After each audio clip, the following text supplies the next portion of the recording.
bestemmer, hvad vi skal lave sammen. Ja. Er du så med til at bestemme det? Ja. Hvis jeg nu kalder det aktivitet her, ikke? Ja. Forstår du godt, hvad jeg mener så? Ja. Ja. Har du noget forslag til, hvad man bestemmer sammen med nogen? Fordi jeg handlede til min Fie, min ven Fie med dreng. Så da vi teater sammen, altså musical, så har vi aftalt det. Så vi må bare køre, når vi er hen. Så er vi sammen. Det gør jeg selv. Det gør du. Ja, Hvad så, hvis du kommer med far til 4 for 8. gang med Peter Gansler, og Linnea siger, den gider jeg altså overhovedet ikke se det, altså. Nu er det altså ved at være tid til min søsters børn. Eller et eller andet. Hvad så? Hvem bestemmer så? Eller finder I ud af det sammen, eller? så må Linnea bestemme. Eller har jeg bestemt. Eller Maria bestemmer. Er der nogle gange, hvor I så siger, at det gider jeg ikke se, men hvad med denne her for eksempel? Og så siger nogle af de andre, det kan vi godt, det vil jeg også gerne se. Ja.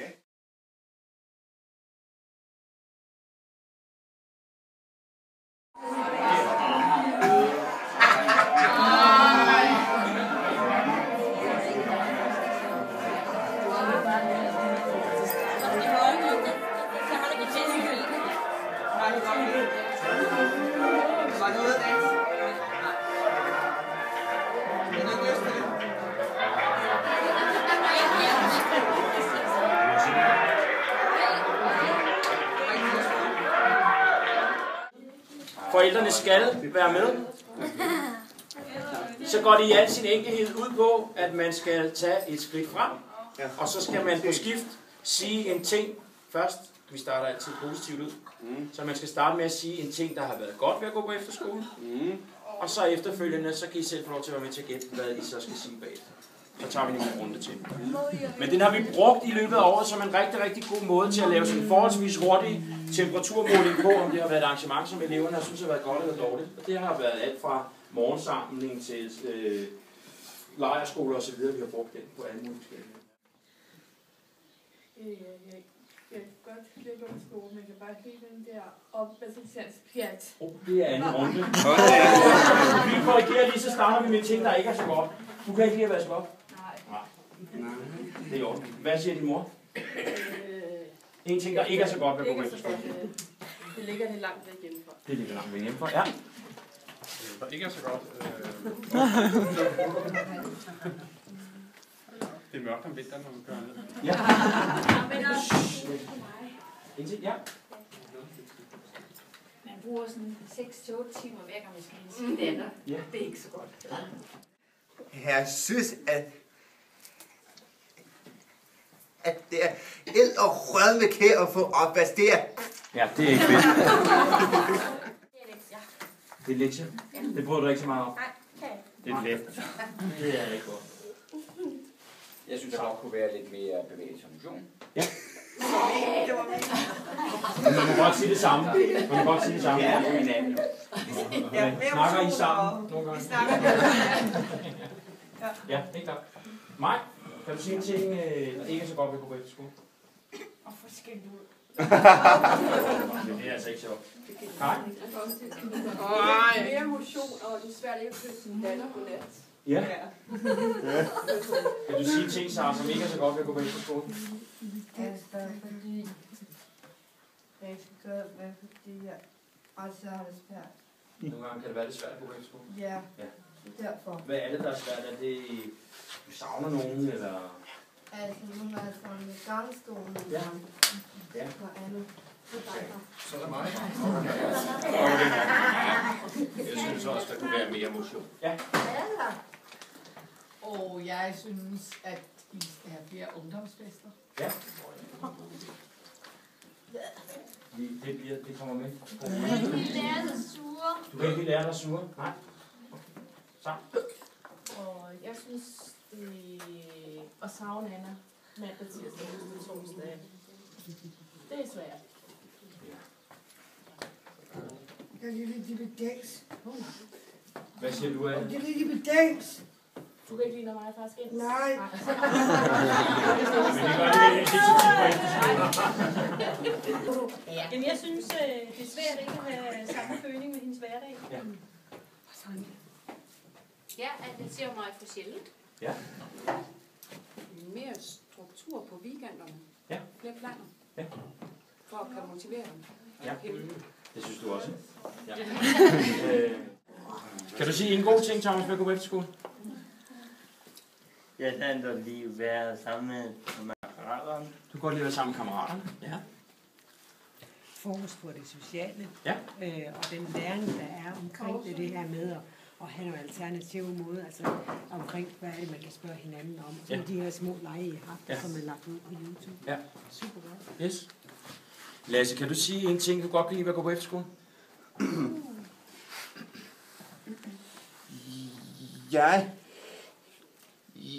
Jeg kan godt lide at have nogle gode venner på efterskolen. Ja, det er godt. Det er nemlig rigtigt. Ja, Linnea, det er rigtigt. kan du sige en ting, du godt kan lide ved at gå på efterskole? Kan du det? Kan du sige en ting? Venner. Du kan godt lide at have venner på skolen. Det er nemlig også super fedt. Sejt, Linnea. Tak. Niklas, kan du sige en ting, du godt kan lide ved at gå på efterskole? Ja.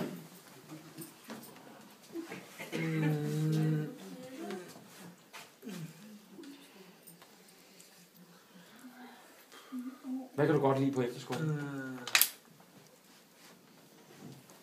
Jeg havde dyr. Du hader dyr? Ja. Ja. Så man kan sige, at det positive ved efterskolen er, at vi ikke har ret mange dyr. Men kan du ikke også godt lide at være sammen med dine kammerater, for eksempel? Ja. Ja, det er også godt ved at gå på efterskole. Ja. Man kan Bob med værket. Bob. Han er edderkop. Ja. En edderkop? Ej. Det var altså...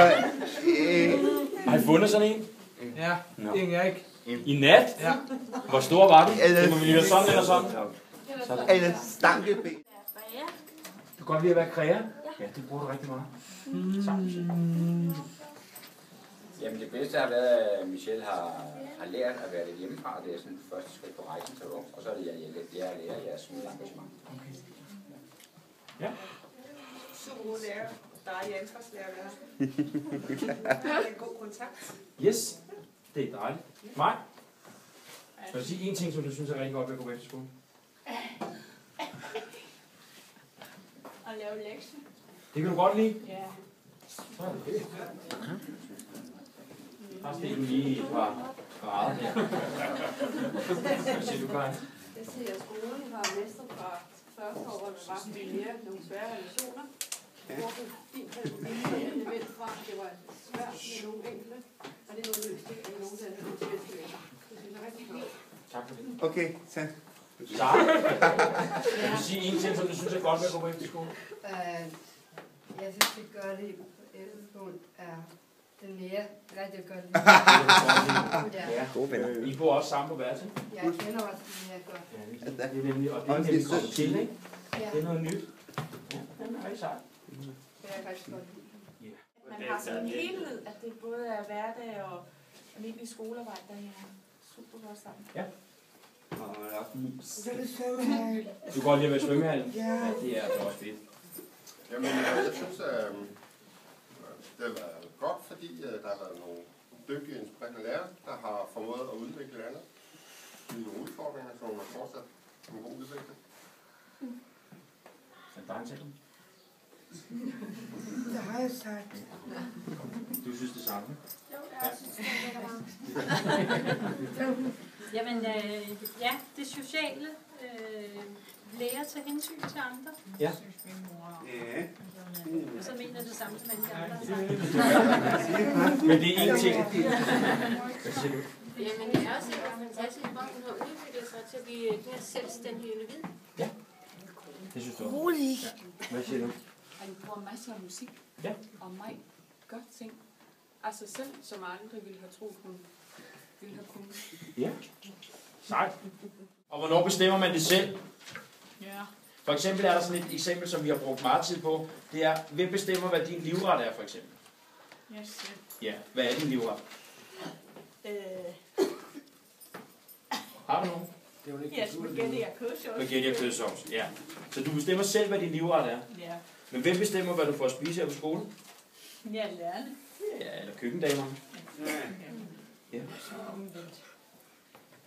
Det ville måske også blive lidt kedeligt, hvis det var det samme, du fik hver dag. Så nogle af de spørgsmål, vi har stillet, nu læser jeg dem op, så kan I jo lige løfte. Altså, må jeg engang læse? Altså, nu jeg... Jo, det må du da gerne. Skal jeg starte med at læse det første op? Ja. Det første spørgsmål, som vi har lavet til det her system, det hedder, hvem bestemmer, hvem du krammer med?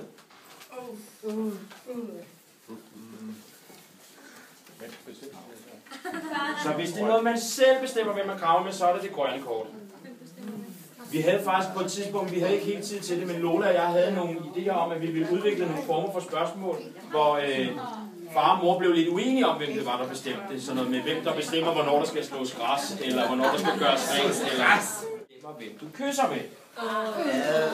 Hvis man altså er sådan en, der kysser med nogen. Jeg kysser med det.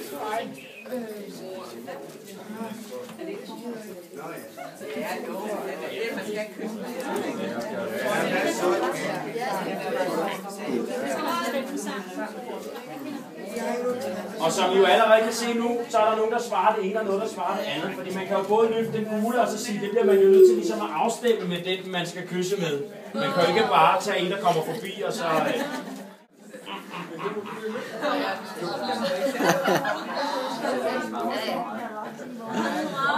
Der er lidt uenighed herovre.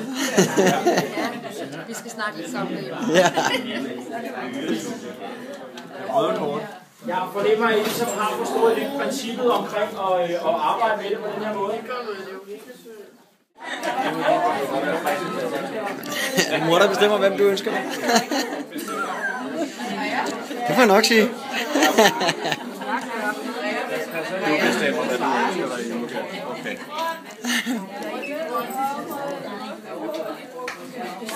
Ja.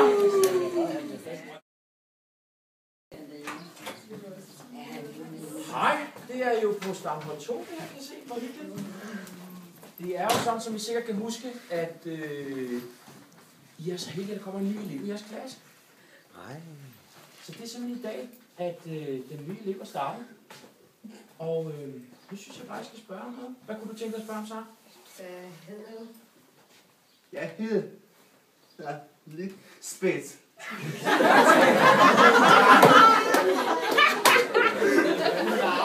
Ja.